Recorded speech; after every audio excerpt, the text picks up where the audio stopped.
Okay, we're here in Glendale Gallery and with Roger Dix, and we're going to get a tour of the show that's up right now. Yeah, another February Skies. Mike McMillin, Anoka, Faruqee, Rebecca Ripple, John Pearson. 4 artists. Cool. Okay. Okay, yeah, this is Mike McMillin's sculpture made of acrylic plastic and stainless steel. It's called Cañada de los Alamos. And yes, it took all that time to make. And it's Pyramid Lake. And why Pyramid Lake? He's attached to the lake itself. It's where he grew up. It's symbol for something. Told me at one point. I think something notable about it is that it has dams. You know, and then there are 2 dams that are kind of here and here that appear in negative. Maybe it has something to do with the topology of something that has kind of kinetic potential. But I'm sure it would be best to talk to him about it. Cool. Rebecca Ripple here with, this is called Tongue. This is all her work here, all the foam core. This, yeah, so Mike is the Pyramid Lake. Rebecca has this huge foam sculpture. This is typical for her here? This is She does lots of different things. It's nice. Yeah. It's the word tongue.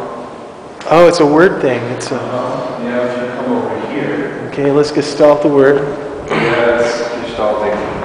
So from right here. Oh, excellent. And she plotted it for this gallery, for the situation then. No, she showed it before. She had it in her studio. And she did not. This one she literally carved out of foam.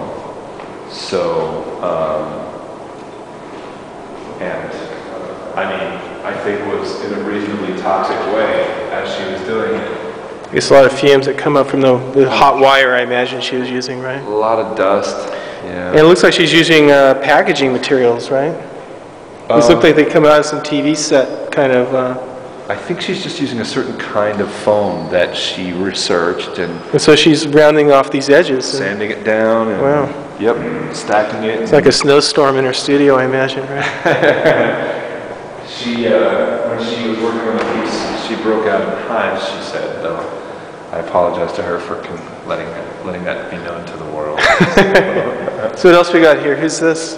This is also Mike McMillin. So he made the...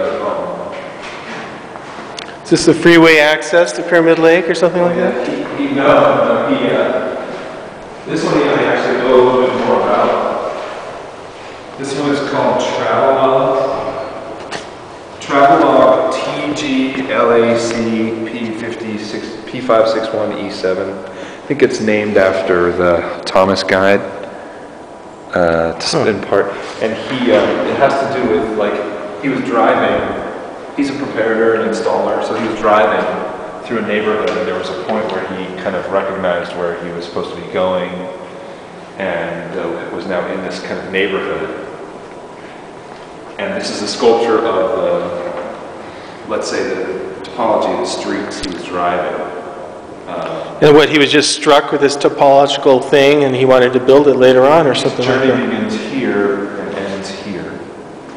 And he was just on a job, or was this something like some big epiphany in his life kind of thing? Like, I think that is the question he might be asking the audience, right? Yeah. But, you know, it's I think about class, I guess, you know, at a certain point you realize you're going up the hill, you know, and, but I'm sure he would be like, wait a second. But this was actually made in a very interesting way, which is that it was, it's vacuum formed. It was vacuum formed styrene. The Pyramid Lake is the same material or no? No, this is styrene and that's acrylic. So he's just like sort of sleuthing out all these different fabrication techniques? Is that part of what he does all the time? You should see his crates as they compete with artwork. Oh, really? Let's see his crates. Do we have a crate here someplace? Let's see if we can go in the back. All right, people. This is what you don't get in usual gallery tours. I don't know. Let me close that.